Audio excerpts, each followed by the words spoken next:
बेटी की फिजूल खर्ची।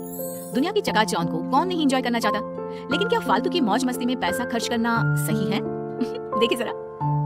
आजकल अच्छी नौकरी मिलना कितना मुश्किल हो गया है।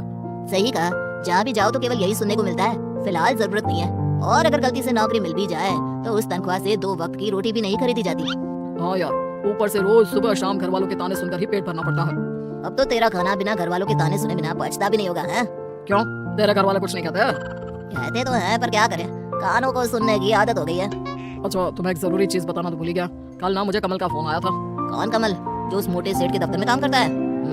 उसने बताया कि उसकी फैक्ट्री में कुछ काम है, उसे आदमियों की जरूरत है और तनख्वाह भी अच्छी है। तो चलते हैं क्या? अरे वाह, पूरे दिन भर में अब कोई अच्छी खबर जाकर मिली है। अगर मैं अपने घर वालों को बताऊंगा तो वो लोग खुशी से झूम उठेंगे। तो फिर देर किस बात की, चलो सुनाते हैं घर वालों को ये खुशखबरी। थोड़े दिन बाद दोनों फैक्ट्री में जाकर काम करने लगते हैं और उनको वो काम अच्छा लगता है। शहर की बात ही अलग है, ये चमचमाती हुई सड़कें, गाड़ियों का शोर, आंखें खोल देने वाले नजारे। शहर की इसी चकाचौंध में लोग अक्सर फंस जाते हैं मेरे दोस्त, तुम ये मत करना। क्यों, शहरों में क्या खराबी है? हमारी सारी जरूरतों का सामान यहीं मौजूद है और मैं तो खूब पैसे कमाऊंगा और यहीं एक अच्छा सा घर देखकर अपने परिवार के साथ बस भी जाऊंगा। और उसके लिए मेरे दोस्त हमें बहुत सारे पैसे कमाने होंगे, और पैसे कमाने के लिए हमें मुंह कम हाथ ज्यादा चलाने होंगे। ऐसे ही काम करते करते 2-3 महीने बीत जाते हैं। काम करते करते पता ही नहीं चला कब 3 महीने बीत गए। अब तो घर वालों की बहुत याद आती है। ओ, सही कहा। कल माँ से बात हुई तो माँ भी यही पूछ रही थी, घर कब आ रहा है? क्यों ना हम 4-5 दिन की छुट्टी लेकर गाँव हुआ है। और हाँ, उससे पहले एक दिन बाजार जाकर घर के लिए कुछ सामान ले आएंगे। गांव में तो आधा सामान मिलता है, आधा नहीं। और मैंने सुना है शहर के बाजार बहुत बड़े और सुंदर होते हैं, वहाँ तरह तरह की दुकानें होती हैं। ठीक है, कल छुट्टी की अर्जी देने के बाद बाजार चलेंगे। अगले दिन बाजार में, अरे वो देखो, कितनी सारी दुकानें हैं, इतना सामान, इतनी बड़ी बड़ी दुकानें हैं। अरे देखो तो कितना सुंदर लग रहा है। अच्छा, पहले वो सामान ले ले जो लेने आए हैं। हाँ क्यों नहीं, फिर उस दुकान से शुरुआत करें क्या? नहीं, मुझे लगता है उस दुकान से, वहाँ से हमें सस्ता और अच्छा मिलेगा। और तुम्हें ऐसा क्यों लगता है? क्या वो दुकान तुम्हारे रिश्तेदार की है? नहीं, तुम्हारे। अरे दिमाग के पैदल इंसान, क्योंकि वहाँ पर ज्यादा भीड़ है और दुकान में डिस्काउंट का ऑफर चल रहा है। तुम्हें तो सब पता है यहाँ के बारे में। अब चलोगे भी? हाँ चलो। अरे बस भी करो, कितना सामान लोगे? चलो ना, उस दुकान में भी देखते हैं। सारा जरूरत का सामान तो हम ले चुके हैं, अब तुम्हें कौन सा सामान चाहिए? जब हम दुकान के अंदर जाएंगे तभी तो पता चलेगा कि हमारे पास क्या नहीं है। बस ये आखिरी दुकान है, इसके बाद सीधा घर चलेंगे, ठीक है? ठीक है पक्का। अब चलोगे भी अंदर? मैंने लगता कि तुमने आज काफी खरीदारी की है। मुझे तो और भी करनी थी, पर सोचा आज के लिए इतना काफी है। मुझे तो लगा कि तुम थोड़ी देर बाद मुझसे पैसे मांगने लगोगे। अरे वो तो मैं भूल ही गया था। मजाक कर रहा हूँ। फिर कभी आएंगे। आज सच में बहुत मजा आया। वैसे घर वाले अपने लिए तोहफे देखकर बहुत खुश हो जाएंगे। खरीदारी तो हो गई भाई, अब पेट में चूहे दौड़ रहे हैं, चलो कुछ खा लेते हैं। ठीक है, चलो वही खा लेते हैं।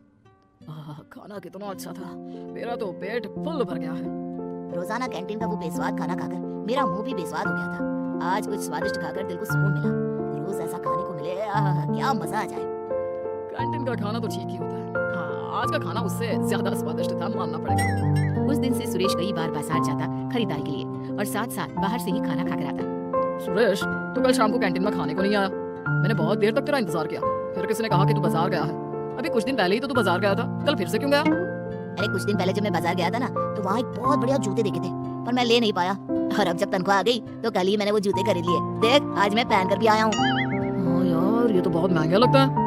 लग कैसे रहा है, आजकल ना मार्केट में बहुत चल रहे हैं, ज्यादातर लोग यही जूते खरीद रहे हैं। लेकिन तुम्हारे पास तो जूते हैं ना, तो फिर ये नए जूते क्यों? अरे क्योंकि ये आजकल ट्रेंड में चल रहा है। छोड़, तुम नहीं समझोगे। लेकिन तुम अपनी सारी कमाई बेफिजूल की चीजों में खर्च कर रहे हो। बेफिजूल कहा, जूते ही तो लिए और एक आध सामान बस। कुछ दिनों बाद, अरे वहाँ के छोले पूरी इतने अच्छे थे, इतने अच्छे थे, क्या बताओ सच में। क्या बता रहे हो, जरा हमें भी बताओ। कल ना मैं बाजार गया हुआ था, वहाँ मैंने छोले पूरे खाए, बहुत ज्यादा स्वादिष्ट थे। तू कल फिर बाजार गया था?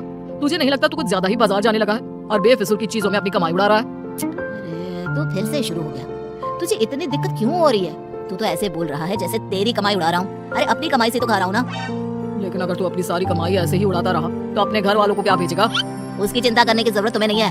बड़ा आया मुझे भाषण देने वाला। उसके बाद से सुरेश राम से दूर रहने लगा। कुछ महीनों बाद दोनों अपने घर जाते हैं। अरे तुमने सविता का घर देखा? उसने कितना शानदार घर बनवाया है। हाँ, मैंने देखा, जैसा मकान शहरों में देखने को मिलता है ना। मैंने सुना है उसका बेटा राम शहर में नौकरी करता है, उसी की वजह से वहाँ एक पक्का मकान बनवा पाए। अब हर किसी की किस्मत सविता की तरह थोड़ी ना है। इतना मेहनती बेटा, नहीं तो काम तो सुरेश भी वही करता है, पर क्या करे, उसने अपनी सारी कमाई फिजूल की चीजों में खर्च कर दी। दूर से सुरेश सब बातें सुन रहा होता है। काश मैंने तब राम की बात मान ली होती तो आज ये सब सुनना नहीं पड़ता। अब पछताने से क्या फायदा दोस्त, तुम अपना ऐसी पैसा वीडियो किसी देखने चीज़ के में लिए लगा हमारा दो। चैनल सब्सक्राइब करें, लाइक करें और शेयर जरूर करें। धन्यवाद।